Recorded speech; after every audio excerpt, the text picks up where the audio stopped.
Because Yeah. if you have a bad week 2, all of a sudden you're 0-6. Like, it starts to get pretty grim pretty fast. Sometimes you just got to look at it like Elden Ring, man. Just get good. Yep. All right? Sometimes it's not the game, it's not the meta, it's not the coordination. You just got to dodge the attacks when they're coming for you. Let's see how this champion select is going to play out, because we got Neeko locked in here for the side of C9. Oh, wow. This champion is almost a permanent member of the ban list. So to see it get through this first 6 bans, it's Rakan, Ivern, Annie, Kindred, LeBlanc, and Varus all banned out instead. C9 is quick to snatch up that Neeko, Vi, and Aphelios. The response from FlyQuest. Yeah, it's the first Neeko pick in the LCS this split, right? Like, it's just been permanently banned out. It has 100% presence, but just been constantly banned out.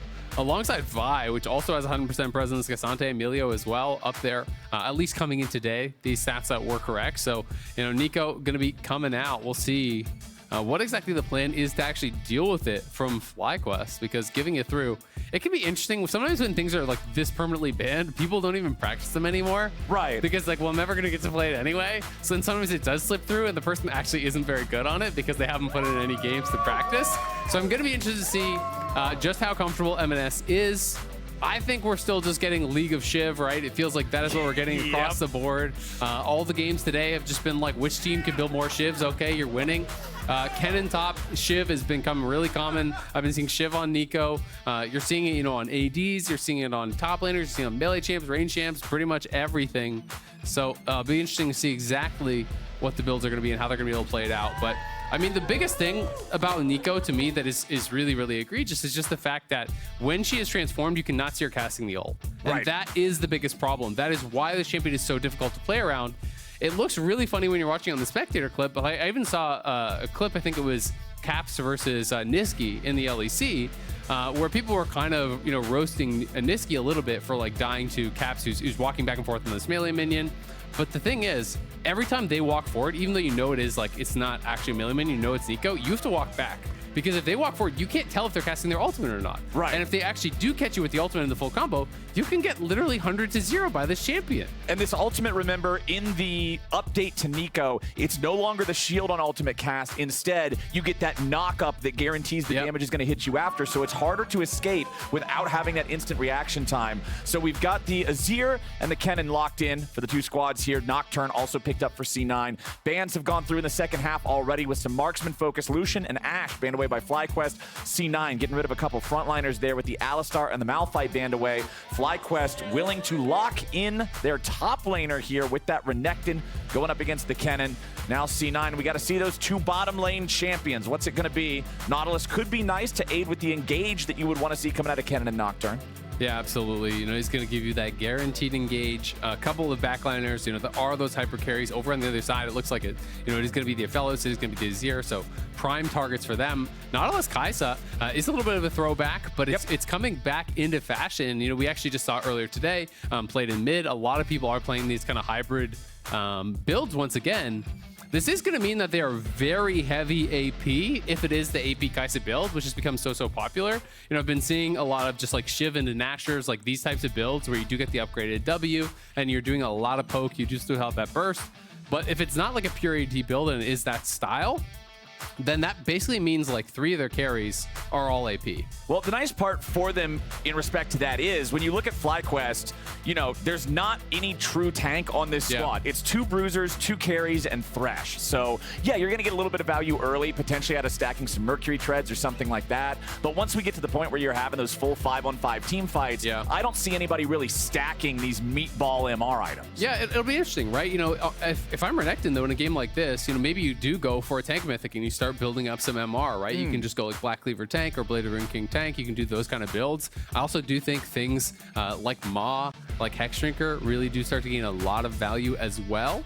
So it will be interesting to see if that really comes to pass. Obviously, you're not rushing Hexdrinker. It's not like it's going to be a big thing early on, but is something to keep in mind here. And we'll see how they're going to be able to play it out. I don't know. I haven't really seen any Azir Shiv, and I do think Neeko is just going to be Proto Belt, like a Proto Belt rush, and not going to be any kind of Shiv cheekiness, but it's possible. Okay. So let me ask you this, since this is #1 against #10 right now, as unlikely as you would... It's about having stable lanes for Vicla and Prince. You're playing Azir or Aphelios. You really are trying to 5v5. You really are trying to go late, I do think, with this composition. So I think it's just going to be about having this stability in those early lanes, and we'll see if they're going to be able to achieve that.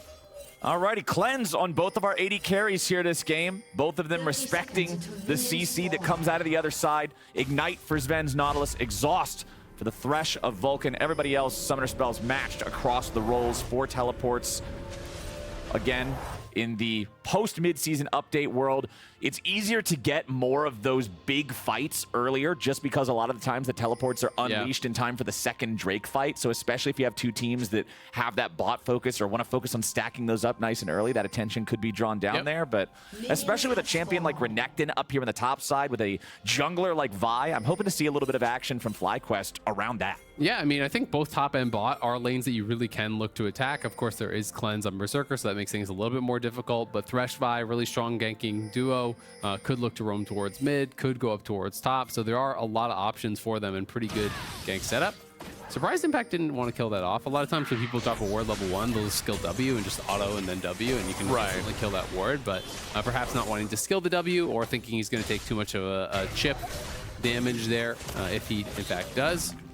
But I mean, it is looking like C9 is really the only champions that would be kind of League of Shiv. Berserker, you know, the Kaisa is building it a lot these days. Kennen is building it a lot. I don't think any of the other champions would do it. It would get too wacky because it shouldn't proc off Azir soldiers. I think it would be terrible on Azir. You don't want static shift Nautilus? No. It could be good. You know, don't think we're going to see it on Neeko either. So expecting potentially those 2 to come out. But if you guys have not been playing a lot of solo queue, this is absolutely everywhere. It's all over SR. It's all over ARAM. It's literally just everywhere in the game right now.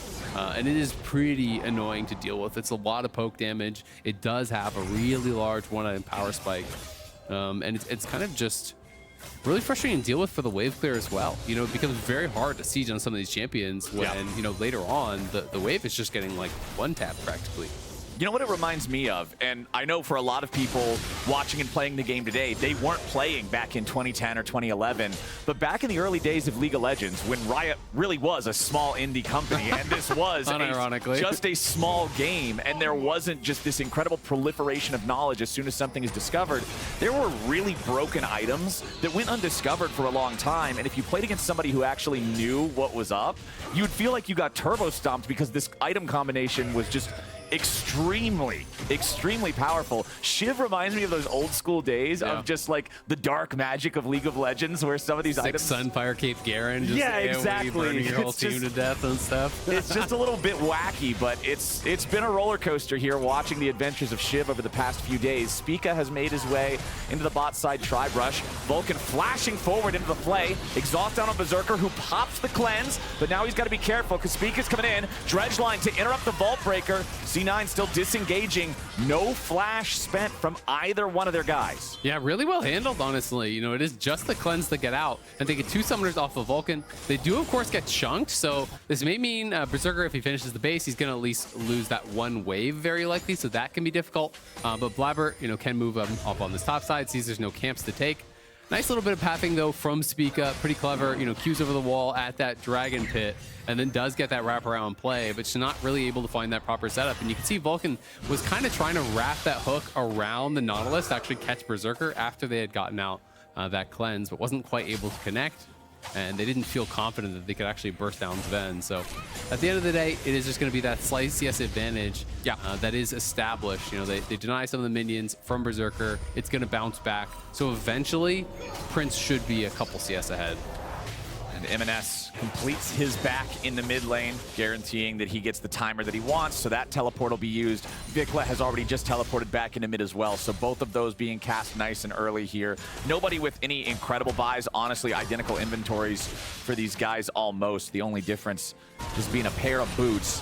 But Vulcan going for a hook, nicely done there. Finds Berserker, but no way to really follow it up for the FlyQuest duo, as Zven and Berserker have a lot of extra minions. That's the problem with that wave bouncing back to you. It means they've got the extra firepower, so even if you land a skill shots on them, you don't want to take that extended fight. Yeah, I mean, if you all in there, plus, I mean, Vulcan doesn't have any sums, so it would be pretty tough, I think, to actually make that happen. So at the end of the day, it is just that hook for a little bit of chip. And they aren't even up on CS as the waves now equalized. It's actually Berserker that's still just up that 1 CS, or just about even. So things looking pretty good for C9, you know, all things considered. And Blaber just kind of power farming, as Nocturne loves to do. You really just want to get 6 really quickly on this champion.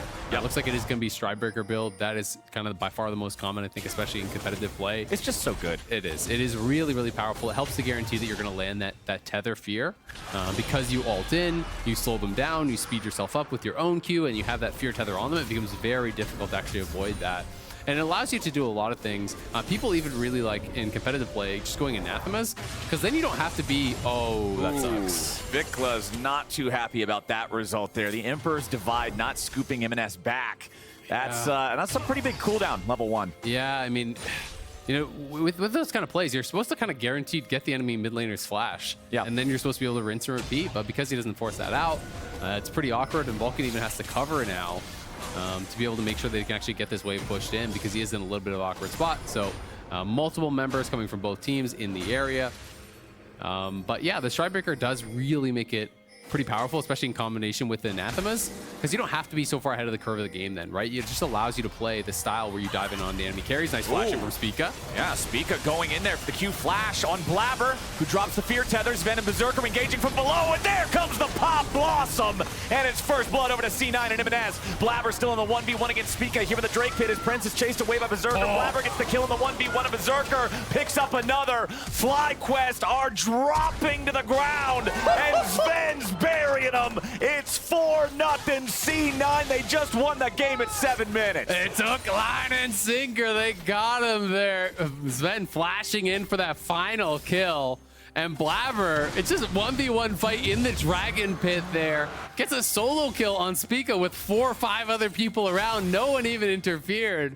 It was just a 100-0 fight to the death, and Nocturne's going to be really strong in that with the lethal tempo fully stacking up. So you can see the initial play here. FlyQuest have the earlier members, so in splashes Spica, but Blaber kites back. He drops the fear. Oh, up on top side. Meanwhile, Fudge wanted to dive. Slicing Maelstrom ain't going to do it because Spica's there, ready to back up the croc. At least FlyQuest get one back. But yeah, you saw that fight down there in the bottom river open up with Spica finding the flash engage on Blaber, but Nocturne 1v1 is a hell of a fighter, and Spica underestimated just how hard Vi loses those. Absolutely. I mean, you get lethal tempo stacked up, especially because it's lethal tempo versus the PTA, right? You know, you get that stacked up. Also, you know, you get so much attack speed when you actually do block something with your W. So if you block an E, you block anything like that, you're getting 60% attack speed, plus all the lethal tempo attack speed, and you are just going to get this guy in a fear and just slap him to death. You have to be really far ahead as that Vi to really be able to win that extended fight. I kind of want to see the full replay of that Fudge dive, though, because to me that looked like he was going for the dive and didn't get his ulti off before he got stunned and had turret aggro, so he couldn't actually burst him down, and then a bit of an oopsie there. Have been a couple of them, I have to say, this split from Fudge. Yeah. You know, think back to, I think it was the game against Rich where he got solo killed twice after the misclick on the minion, and then got solo killed again after that. So has been doing well in the 1v1s, you know, initially, and has really been trying to push the pace and trying to look for these dives, but definitely getting punished at times for it. All right, FlyQuest, you guys are going to have a lot of work ahead of you. You want to come back into this one. Over 2,000 gold behind now from that big river fight. Obviously made a little bit of it up, being able to punish Fudge there in the top side. Ocean Drake, first Drake, too, being the reward for C9 for that victory. Hurts even more since we're still this early into the game. Right, here's a look back at the dive. So he wants to go in. I think he got aggro before he pressed ult. Yes, he did. So he autoed him there. You have got to make sure you get the ult off. That's a really nice outplay from Impact, and it was a good bait as well, because Spica was already in Tribrush, which Fudge did not know. And then notice how Impact, this split second, he got hit by that auto. It's just instant flash in, empowered stun, pops the ulti. He was able to survive and lock him down. If Fudge had gotten his ulti off before pulling tower aggro, and he's in on top of that, he probably just kills him. Yeah. So, you know, nicely played by Impact, good bait, and good bit of coverage there from Spica. But Fudge, you know, pushing the pace, had him poked down, wanted to try to get that dive. And he is, in fact, going towards Shiv. Yes, sir. So it is going to be at least the one Shiv up here on that top side. Not surprised to see it. But C9, what else can they possibly find? I'm expecting them to try to look for some more. Whenever Nocturne has his ulti, I always expect to see something come of it. There it is. Paranoia in the mid lane. Pop Blossom's not even needed. They just explode that enemy mid laner. Vicla's gone again. It's 5 kills for the side of C9. Yeah. Shelly is dropped off to the side of mid lane there. The second plate is going to fall before the Rift Herald charge even gets there. That's brutal. And that means plate number 4 should drop after a couple more auto attacks. There it is. The minions will pick that one up. That's so much gold for C9. I mean, Neeko is so good at actually knocking away on those towers as well with the passive on your W. Every third auto, that bonus magic damage hitting the turrets is a lot of damage. And it's not going to be double shift. So Berserker looks like he's going towards, excuse me, the name is completely, Kraken Slayer. So he's going towards Kraken Slayer. So it is just going to be an AD Kaisa build, very likely. I think it makes sense when they already have a lot of AP. It is going to allow him to just kind of really shred through some of these frontliners potentially. The Thresh, as well as that Renekton, if they are diving in, are going to be in trouble. I think C9 have just set themselves up incredibly well. They're already ahead early. They have great tools to push the pace of the game here. Static shift now completed there for Fudge. You can see Stridebreaker coming through for Blaber as well. And Blaber can continue just rinse and repeat every single time his ultimate's up. They look for a play. Just play around ultimates, and C9, I think, are going to be in a really, really good spot because their composition is very heavily ultimate-based.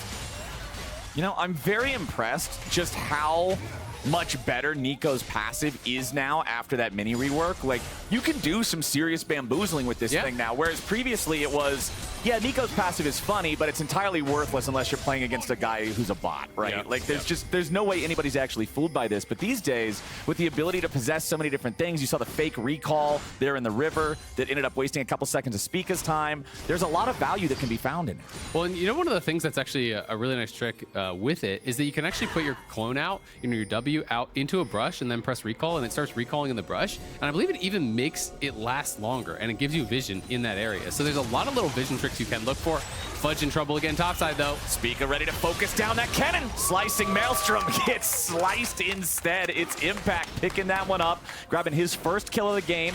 But with the enemy jungler topside, Cloud9 sees the green light to go for their second Drake of the game 12 minutes in. This will be a nice early step towards a soul stack for C9, but they will lose that top laner here yet again. 0-2 and 0 for Fudge. But Isaac, the Shiv is complete. Yep. I mean, he even had it before that death, but it did not save him. So it's one of those things. I will say, Static Shiv is really good in the extended laning phase. If you can lock someone in lane and you're winning, it becomes miserable to be laning against this, but Zven in trouble here. Yeah, nice hook there coming out from Vulcan, but Blaber swoops in from the side and they're ready to turn the fight around. Meanwhile, they found the re-engage back onto Prince. He thought he had something, and EMENES just swoops in to finish off the remainder of FlyQuest. He'll pick up the kill on Vulcan. What looked like a nice hook, maybe a pick, ends up becoming a 2-0 the other way. Yeah, there's the immediate TP in from EMENES. He goes past the tower. The ulti response there from Blaber as Prince walks in. The rest of his team is flashing out, and he just kind of walks into his death, and now they're going to lose the mid lane as well. But that Static Shiv, while it is really strong in the 1v1, it's not a great team fight item. On someone like a Kennen, you are just building AD Kennen essentially. So, you don't have any defensive stats, you have no HP, and your team fighting is definitely going to be a lot weaker compared to like a Protobot Rush. So if you aren't doing great in the 1v1, it can be problematic. In this game, I don't really think it's going to matter because the rest of the team is so far ahead that it doesn't really matter that he's behind. But it is one of those things that there are some downsides to building Shiv, believe it or not. Though they are hard to find. Yeah, this is one of those top lane is really important, guys, type of games. They're just up there having their 0-2 versus 1-0 battle while the rest of the map is collapsed into a 4,500 gold lead for Cloud9 at the 14-minute mark with turret plates gone. I'm trying to look through the FlyQuest inventories here and see what we've got, what might be remarkable. But first, let's take a look at how this started, because it appeared, hey, maybe there's a pick. Yeah, but you look at Blaber coming down the river. That's the power of the Nocturne, can respond to these plays. Prince is pushing in, and this feels like maybe just some miscommunication, or maybe he didn't think there was any way out. I guess by the time this team is flashing out, maybe he wouldn't have been able to retreat back to his tower anyway, but he's kind of still going forward and just gets clobbered. I mean, he was already walking towards the 3v3, and then he sees the teleport from EMENES behind him. So I think it's just, I'm 100% dead if I stay near EMENES. I'm 99% dead if I go the other way. Let's roll the bones and hope I get that 1 out of 100. But unfortunately, 99's a pretty high chance, and Prince hits the dirt. Yep, ends up going down again. Berserker now quite a bit ahead here on the Kaisa. He's got 800 gold ahead. Mid lane is like 2k behind. Vicla is pretty much completely out of this game. Top lane is a slight lead for Impact, but jungle is also in Cloud9's favor. So Cloud9 looking really, really good now. Vicla, I think, is going to struggle to have much of an impact on this game. EMENES is already working well towards his second item, already has tier 2 boots upgraded, so he is really, really powerful. And the answers that FlyQuest had for the Neeko so far have not really looked like much of an answer. Maybe the thought process was you pick the Azir, you try to outrange the Neeko, you try to neutralize, with kind of like poking, prodding, trying to lock the Neeko under a tower, get the push, but it just has not really worked out for them whatsoever. The only kind of attempt they went for did not work. Vicla wasn't able to connect with his ulti, and it's been all about EMENES making those plays since then. Has had a couple of really good ones. The fight by the dragon was really, really good from him. Another great TP down towards bot, finds that respawn, splashes past turret, gets another kill. He's looking great on it. And I mean, going back to what you were talking about in Champ Select, it's one of those things where when a champion is 99% banned, you're just saying, hey, this has been banned so much. What if we're just knee-jerk banning this thing and it's not really worth it? Let's see what happens if we let it through for a game. Maybe it's not that bad. Well, EMENES is making a case for it's that bad, keep it on the ban list. Yeah, the stats were right on this one. The bans definitely are deserved. But we have seen it in the past where, I can remember some metas where like Rengar and things like this were super OP in the past, and certain champions, especially where you feel like someone might not have to practice on it and you really do need that practice, it can work out to let it through and then just kind of have counter picks available. But this one just not working for FlyQuest. And Cloud9, quite frankly, has looked a cut above all of the rest of the teams in the LCS so far. They have been looking really, really good. Just picking up right where they left off. And FlyQuest was this team that I think a lot of people were expecting to be able to challenge them, but haven't really been able to give much of a challenge so far. Oof! Vulcan exploded before the Paranoia Darkness even ends. Cloud9 prowling around the enemy jungle. They're the ones clearing out the vision. They're the ones placing down the wards. They're the ones who are making it unsafe for FlyQuest to even leave a turret. I mean, and when your tanky support actually can't even face check anything, like Thresh is one of the tankier champions on their team. Azir definitely can't do it. Aphelios definitely can't do it. So if Thresh can't even place vision, how are you supposed to control the map at all, right? Like, they're basically in this point of the game where already they're just going to cross map. They realize there's no shot of them being able to answer these pushes, so they're just going to give up the mid tower. They're going to give up the bot tower. They're going to let the Herald charge this tier 2, and they're going to have to give up the dragon as well. Nice little knock on the eye there. But this is already sole point, and we are only 18 minutes in, so if Cloud9 does grab this, it is getting really tough. EMENES just walking back away there. Okay, Fudge does have TP, but again, he is only on that static shiv, so not really built for team fighting. They may just be willing to trade towers. Yeah, it looks like that's what they're going to do. We'll see if Blaber wants to try to steal it, but... Oh, early spell shield. That was not the move. Yeah, that was a little silly, but a little bit antsy, but didn't matter. It is a Cloud Soul as well, so I feel like if that was Infernal Soul, maybe a Hex Soul or something, Cloud9 would have felt more compelled to fight it. But like you're saying, I mean, you're going to get gold in mid lane for the tier 2, you're going to get gold in top lane for the tier 1, maybe the tier 2 as well. The Shiv cleared out half the minion wave. So there's plenty of opportunities to build yourself a lead. Just giving up a single Cloud Drake does not feel bad. No, it's not a big deal whatsoever. I mean, they are now 7,000 gold ahead. Even though it is an objective bounty, which weighs it a little bit more towards FlyQuest, it still ends up being in Cloud9's favor. As they do knock down those 2 towers, and EMENES going to be down here to cover through bot. Second item already done now for Berserker, has the quick blades completed. We can see, very soon, I do think EMENES is going to have his second item. He's got 1,500 in pocket. He's got a stopwatch to boot. Fudge closing in on his second item. The Even Shroud is done now as well for Zven. So they have really everything that they could possibly want here. And 50 seconds away from the 20-minute mark means if we get another one of these fights, it's a 4-for-1 trade, a 5-for-0 trade, something like that. It's just that into a Baron, reset, push the base, and probably win. Yeah. Right? Yeah, absolutely. I mean, for FlyQuest, you are hoping that C9 kind of botches the Baron play, that you can find some sort of a steal, that you can punish them in the pit. But it's going to be difficult because there's lots of turn here for Cloud9. It's not like they're playing a comp with no engage and you can kind of just walk up and poke and prod and hope that they make a mistake. Because if you do show up, you're going to get Nautilus ulted, Neeko ulted, Nocturne ult, Kaisa's there to follow up. Like, everyone can fly in. and that makes it really, really tough. See how he recalls and then cancels it? And look at the clone. It just stays around for the full duration of that fake recall, even though it should have expired long ago. So that is the trick I'm talking about, and you guys can use this for your games at home as well. It is actually really annoying to deal with because it allows Neeko to just constantly check these brushes without really ever putting yourself at any risk. It's one of those things in League of Legends that's not as directly measurable as something like health or AP, attack speed, something like that, but just control over an area with no risk is incredibly powerful. I mean, it's one of the reasons that we saw Maokai for a long time. You know, you remember all this Maokai jungle where, you know, we're seeing so many of these AP Maokai builds. It was about the poke and the prod, but it was also that you had vision control everywhere just through the fact that these saplings are everywhere. They're hitting people if they're trying to sneak up on you for a gank. They're checking brushes without ever really being in danger, and it is really, really strong.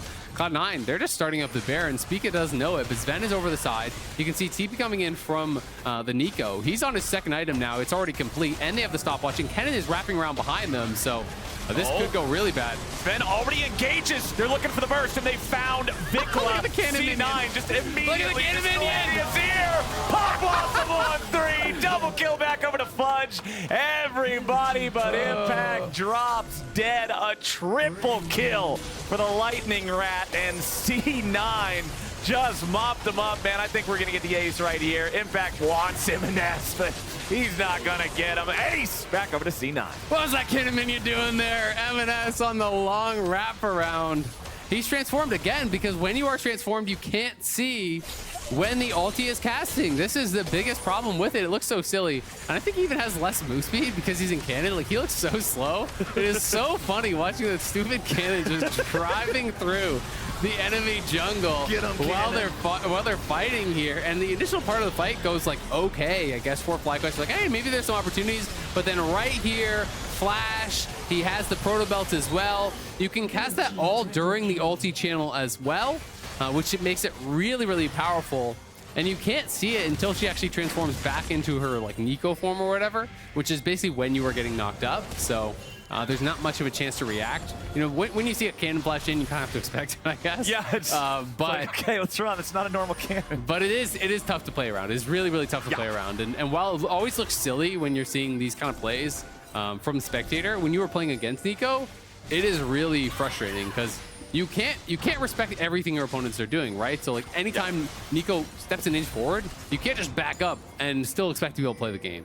It's something with very little window for counterplay to deal with. So FlyQuest, unfortunately, on top of having to deal with one of these very powerful champions, are also 11,000 gold behind. I feel like we checked the box for the ace.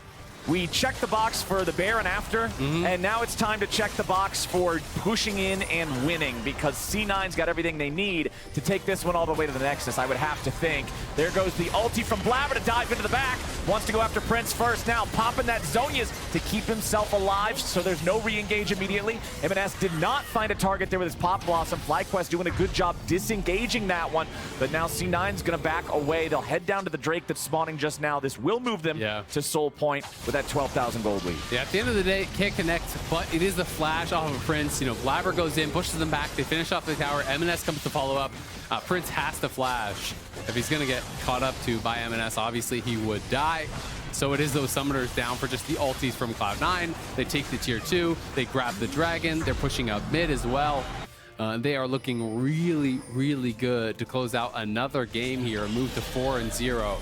Unless FlyQuest can make some sort of a miracle happen, but they just haven't had that magic about them so far in summer.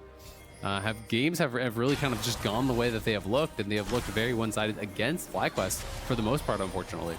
And it's tough to start off 0-3 in week 1, and then your first opponent in week 2 is the #1 team. There's a lantern, but there's no light at the end of this tunnel. Prince is gone, man. 35 seconds with no Aphelios means that base is about to look a whole lot worse. Shiv just immediately clears the minion wave away. Fudge has the ulti ready to go, has that Zhonya's so that he can engage with impunity. Berserker's also got the killer instinct ready. EMENES with the Pop Blossom. Paranoia's up for the Nocturne. Zven, of course, having used the depth charge there to make the pick onto Prince, but C9's just a matter of time now. And one of the most frustrating things, it always feels like when you're in a game where you're way behind, you always want to have that copium of, we could just pick this guy off.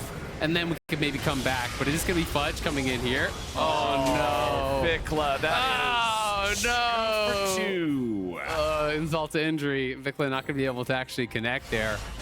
I guess you give him a bit of the benefit of the doubt with Blaber having popped the ulti. Maybe he lost a vision of him, but that is rough. But you look at all the luxury items, there's double Zonias and a stopwatch. So like all the targets that you would want to attack, you just can't.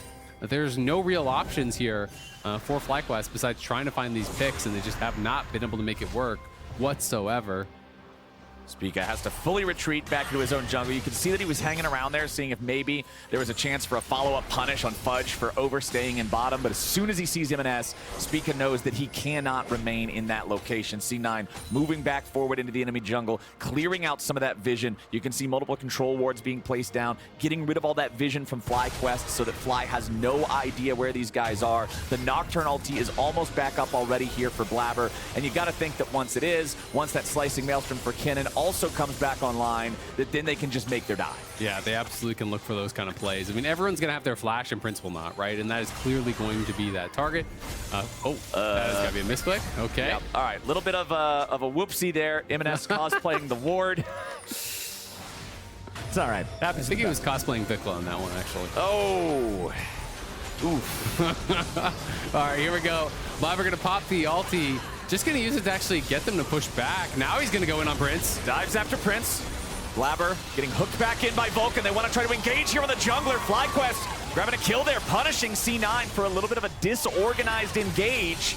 Blaber overestimating his ability to stay alive there. And with FlyQuest getting the pick, C9 has to back away. Fortunately for them, there's no objectives up on the map. It's not like FlyQuest could go after the Baron as a punish for this. Yeah, that was really sloppy from Cloud9 though. I mean, EMENES uses this ult by accident in the jungle, which was completely wasted. Then Blaber goes in, but no one is really in position to actually follow him up. It's not like he can apply plasma, so Berserker's not going to go in. No one's really going to be there to actually follow. So if you're not going to do a fully committed dive, I think his idea was that I ult into the back line, they finish off the tower, and then they take the inhibitor. But it didn't feel like Cloud9 were actually in position to do it. So kind of poorly done there from Cloud9. It does give FlyQuest a little bit more time here to try to make something happen. We'll see if they can do that. The Baron's going to be up here at about 15. That is clearly going to be the target for Cloud9. FlyQuest will know it, so they need to start getting some vision out around this area of the map. Just keep pushing out mid and try to get some wards down around this jungle to maybe make that miracle happen.